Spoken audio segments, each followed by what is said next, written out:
Thank you. Ready? I had a lot to say. I'm a dreamer. I'm somebody who likes to wake up and think that there's something worth living for tomorrow.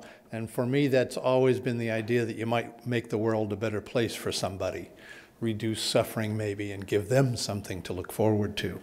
So this is about one of the ways that I've been able to begin to experience that kind of dreaming. Began 2009 when my partner Todd Bowl built a memorial to his mother in the form of one red schoolhouse that he filled with books. His mother had died. She was a great teacher and loved books, and he wanted to have a memorial to her that he built. After he built one, his neighbors loved it, and they all wanted him to build them for them rather. So he did, and he kept on building. We found an Amish carpenter near Cashton and brought some libraries to Madison, posted some on the east side bike path behind Absolutely Art and Cafe Zoma.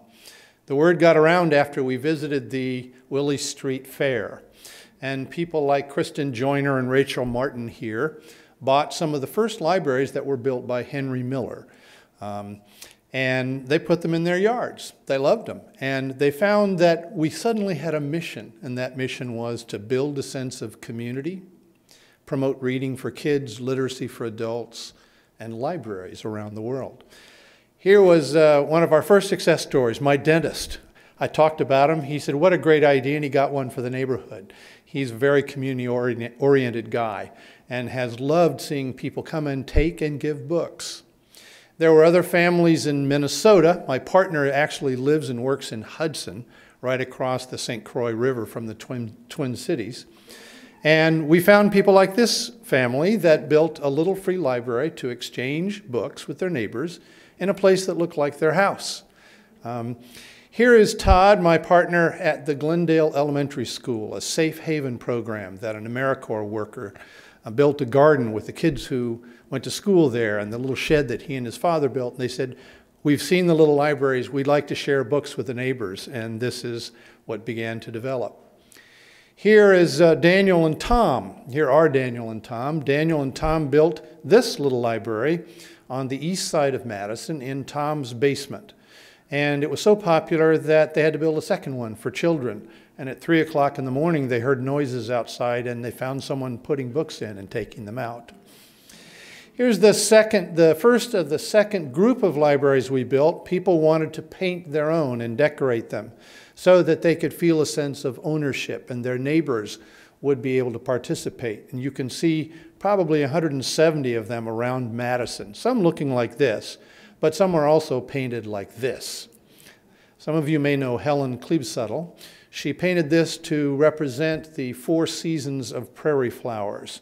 And we wanted to show people that you could really do something very individualistic and beautiful around the sharing of your favorite books. The whole idea of a little library is to share stories, to share a piece of your life, to share memories, and to share your dreams. An awful lot of people have dreams, as children do, about places that they were read to about, or books that they read when they were kids.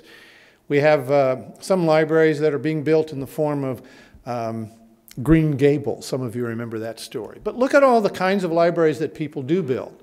On the upper left-hand side, you'll see one in Waunakee. In the middle, it's in Minneapolis, St. Paul by an art gallery. The one on the right is on the same art gallery. We wanted to attract people who are interested in women's health. There were libraries at dog parks, in front yards. There's a fellow in Mineral Point who has built 6 of them, including one made of stone. We have Norwegian artwork on libraries. There's a whole variety of them you can see here that are all around the Midwest, the upper Midwest. Then they became very popular and are now all around the United States and the world. They can serve many different purposes. One certainly is to promote literacy, to honor people's memories and show the people that we respect by having a collection of libraries in their name. You can promote a university like Minnesota or Wisconsin. Many Wisconsin campuses have them. Or you can do on that lower right-hand side picture what we did. We got a little grant from a group of 10 people who got together, contributed $100 a month to do something awesome. And it turns out that our little libraries were the first one of the grants they ever gave in South Chicago. Or you can have a party. When someone builds or hosts a library, they become the steward of it. They want to make sure it's filled with good books that people love, and they worry about whether there will be enough books. And in about 99% of the cases, they never run out. Or if they do run out, the next day it's full again. Somebody contributes it free. But you have a party, and you get everybody in your neighborhood involved. Say, come and share a book with us, your favorite books. You can make these libraries out of almost anything. We found 500 cranberry crates. We have one being built now to look like Aldo Leopold's shack.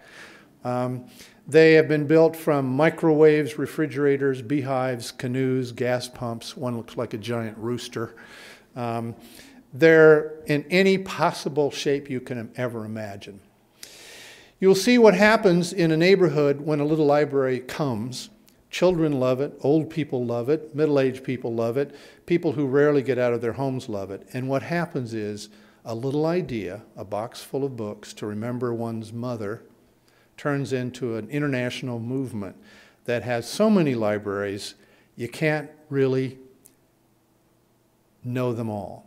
And every Sunday night I get to look at the new pictures, and every day I get emails. And this map has about 5,000 fewer libraries on it because we can't count them all, we can't fit them on the map. And it's been the most wonderful, gratifying, amazing dream come true that's just beginning to unfold. So, thank you.